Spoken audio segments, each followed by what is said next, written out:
मंजिल तक पहुंचने के लिए हम सबको रास्ता तय करना होता है और सफ़र के बाद मिलने वाली मंजिल अगर हमारी मनचाही हो तो उसकी बात ही कुछ और है।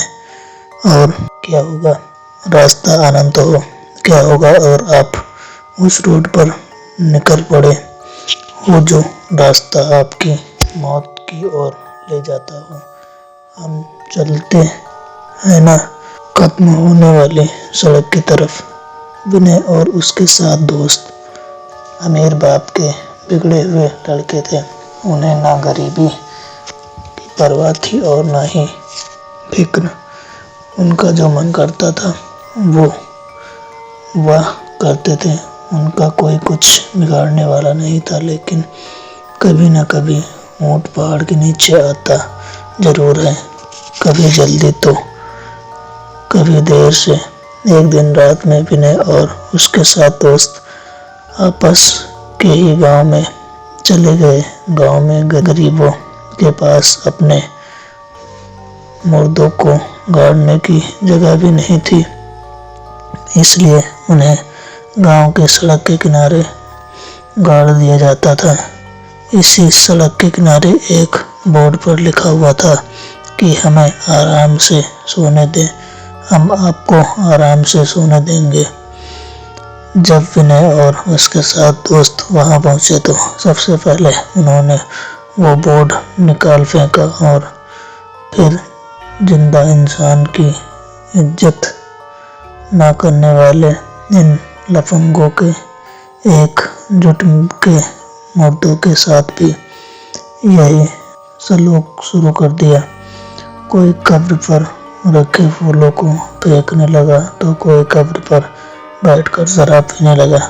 कोई कब्र पर रखे पत्थर को फेंकने लगा तो कोई कब्र पर पेशाब करने का आइडिया आया। जब इन गिरी हुई हरकतों से इनका मन भर गया तो वह आगे बढ़ गए। अभी तक जो हुआ वह विनय और उनके दोस्तों ने किया, पर अब किसी और की बारी थी।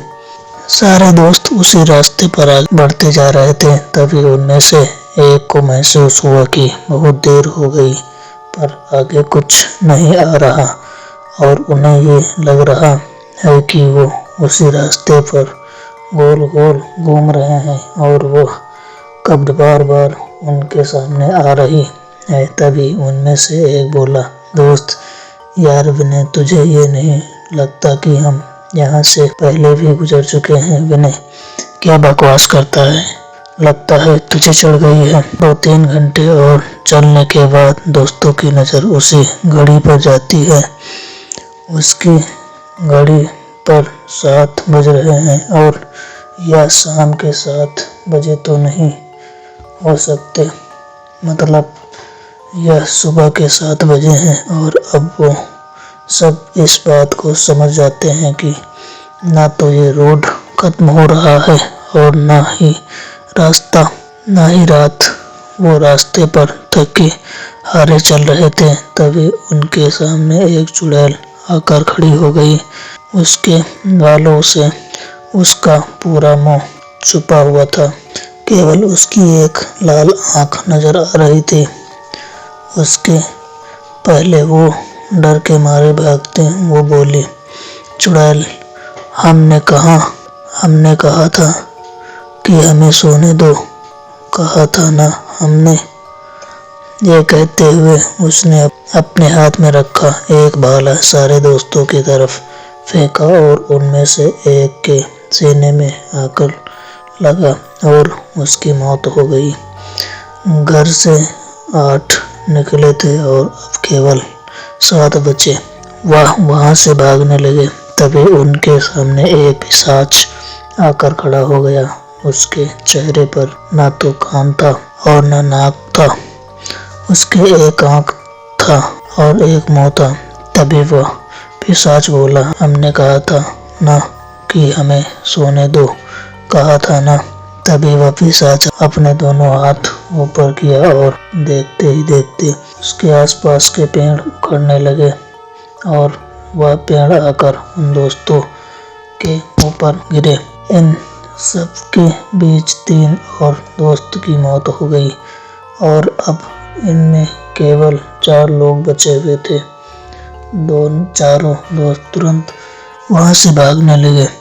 सब लोग थके हुए थे, पर पीने के लिए पानी भी नहीं था और रात में खत्म होने का नाम ही नहीं ले रही थी और ना ही वह रास्ता खत्म होने का नाम ले रहा था। दोस्त विनय, हमने इन लोगों को सोते हुए परेशान करके अच्छा नहीं किया। ये हमसे इसी बात का बदला ले रहे हैं। विनय, हाँ, इतना तो हर बेवकूफ को समझ आ गया है कि ये लोग हमारे साथ ऐसा क्यों कर रहे हैं। कोई सलूशन बताओ, नहीं तो मुंह खोलकर ऑक्सीजन वेस्ट मत करो। इतने में उन्होंने देखा कि रोड में एक गड्ढा हुआ है और उनमें से एक दोस्त गड्ढे में जा गिरा। अब 3 दोस्त बचे थे। तभी उनमें से एक दोस्त बोला, दोस्त, क्यों ना हम अपनी गलती सुधारे।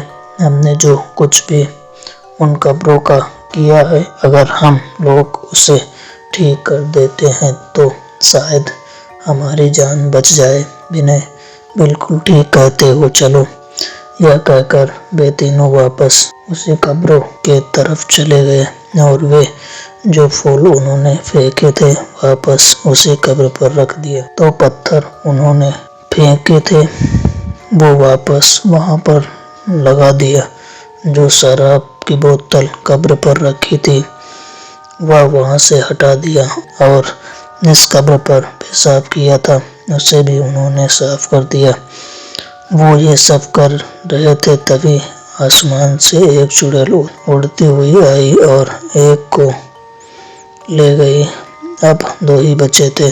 दोस्त, अब हम क्या करें। विनय, हमने तो सब कुछ सुधार दिया, तब भी कुछ नहीं फर्क पड़ा। विनय, रुको, तुम्हें याद है सबसे पहले हमने बोर्ड निकाल कर फेंका था। दोस्त, हाँ, बिल्कुल ठीक कह रहे हो, आओ उसे ठीक करके वापस लगा दिया जाए। यह कहकर दोनों वापस बोर्ड को वापस लगाने लगे। तभी उनके सामने वही चुड़ैल और पिशाच आ गए और उनकी तरफ बढ़ने लगे। यह देखकर वह दोनों और तेज बोर्ड को उस पुरानी जगह पर गाड़ने लगे और इसके पहले कि चुड़ैल और पिशाच उनके सामने पहुंचते, उन्होंने बोर्ड को पुरानी जगह पर अच्छे से लगा दिया और देखते ही देखते चुड़ैल और पिशाच दोनों गायब हो गए और अब धीरे धीरे आसमान से अंधेरा जाने लगा और सुबह हो गई। बचे हुए दोनों दोस्त अपनी गाड़ी में बैठकर भाग गए। अब इन सोते हुए लोगों को दोबारा कोई नहीं परेशान करेगा।